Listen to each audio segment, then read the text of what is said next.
It is your buddy, Peace and Harmony, with you here today. Much love going out to all the beautiful empowered harmonizers.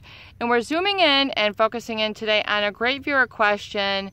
And that is really, how do you calm down the anxiety that can present itself after you have been in a relationship with someone who has set up a toxic sort of trauma bond, or a feeling of malintent, or emotional violation of your boundaries, of your core, of your self-concept. And how do you really calm that down, release that, and let that go? So we're going to really zoom in and focus in on that. And before we get started, I just want to give a huge shout out to those of you who have recently donated to the channel. Thank you so much.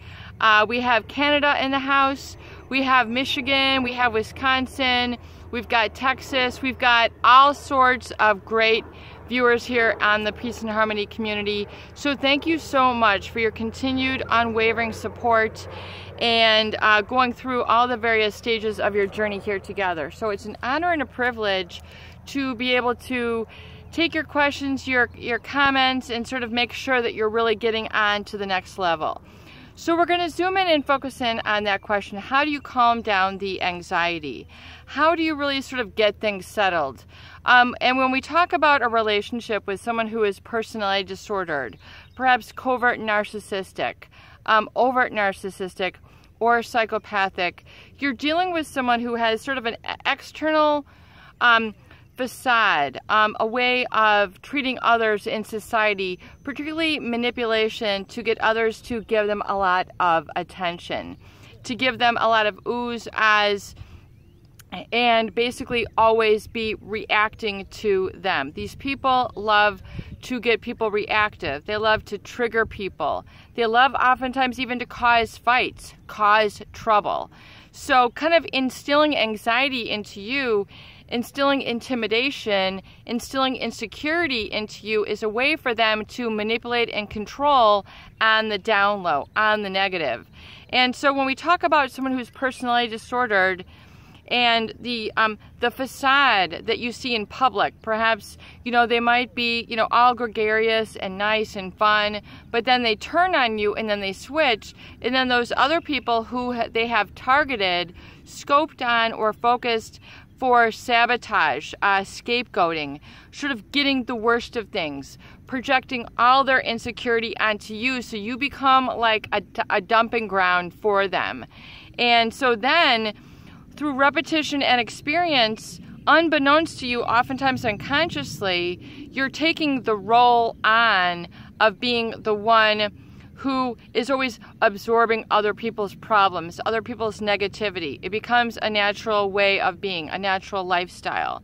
You no longer have a feeling of direction in your life, or that you're even entitled to a life mission, a life purpose, having interests, having fun, being carefree, being lackadaisical, just being able to be casual, laid back, because there's always this fear that is built up, that you're always kind of sort of set up in that fight or flight state as a result of being in a relationship with someone who is trying to manipulate you, oftentimes through violation of your boundaries, and treating you like you have none.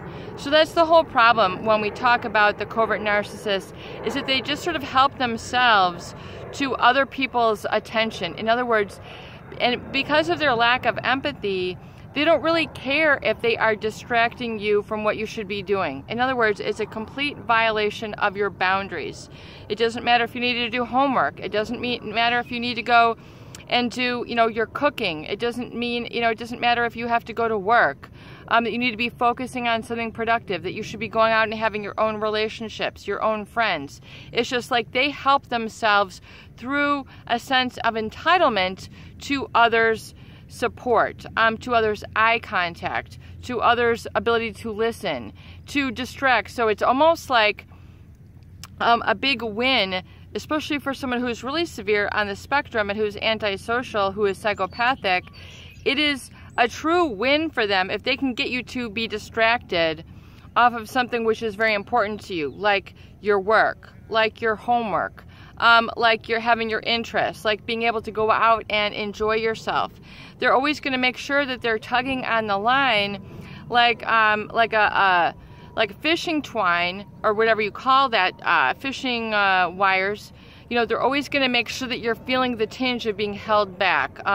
Because if they can control you through fear, intimidation, and negative projection, and keep you always anxious, then it's a way for them to unerringly be in control. So realize the cause that has created this effect in your life. So to realize this, the cause, I feel oftentimes is so important, because then you're able to see what they do as one person, and then how you have hitherto, kind of looking at it from this higher level, how, when you were engaged in it, it gives you a sense to kind of see the cause that has created the effect.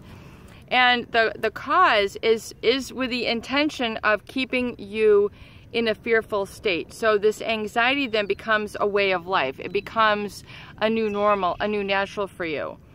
And this is not a comfortable, you know, copacetic way to live. You know, to calm the anxiety is just to say, okay, here I am in the here and now, and this is the best place for me right now. What I'd been through before was as a result of an individual who was trying to manipulate and control for their own ends, but I am separate and distinct from them, and I now have a sense of my boundaries. I now have a sense of myself.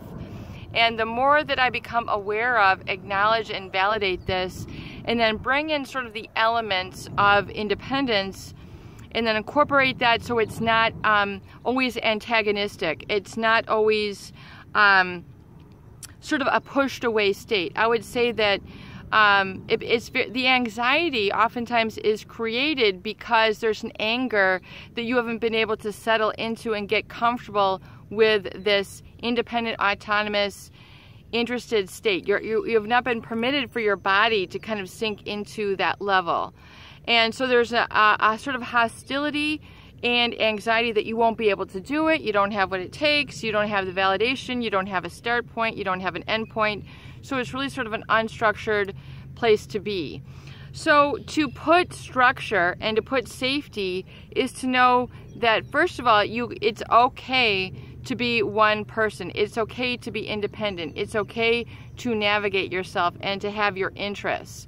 And it is to understand also, once you sort of calm down and really kind of get into deep breathing, and then so you're not then alienating yourself from your own feel-good feelings, because anxiety is like pushing away.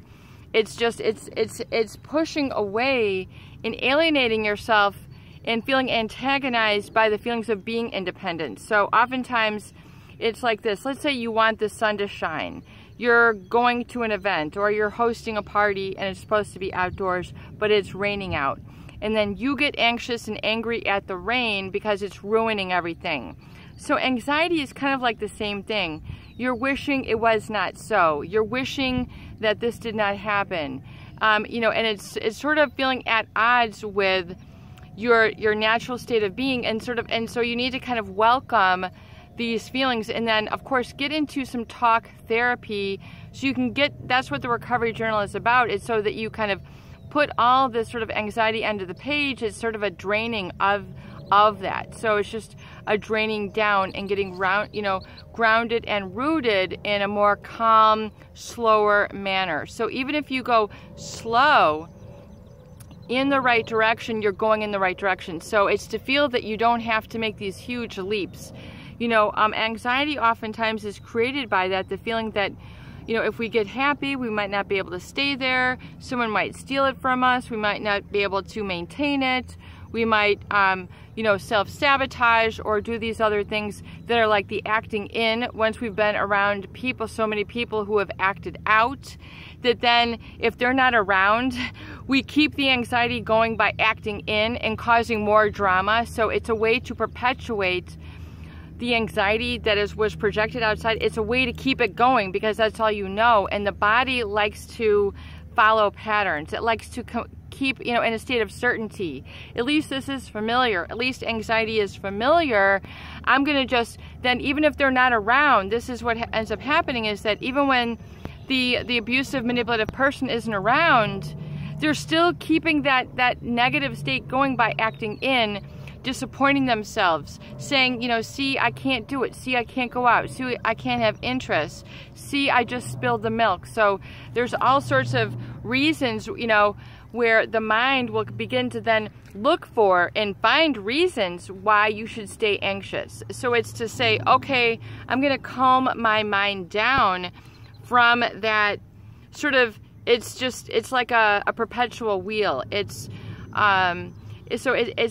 you know, so something that has been put in motion tends to stay in motion.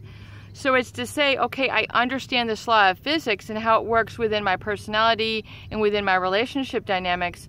So I'm going to slow it down. I'm going to get control, and I'm going to get myself into a better mind state. And it's just a way to calm the thoughts down, and to say I can have this and maintain this on my own without sort of acting in and then using these crutches as a way to continue a sense of uncertainty and insecurity. And so also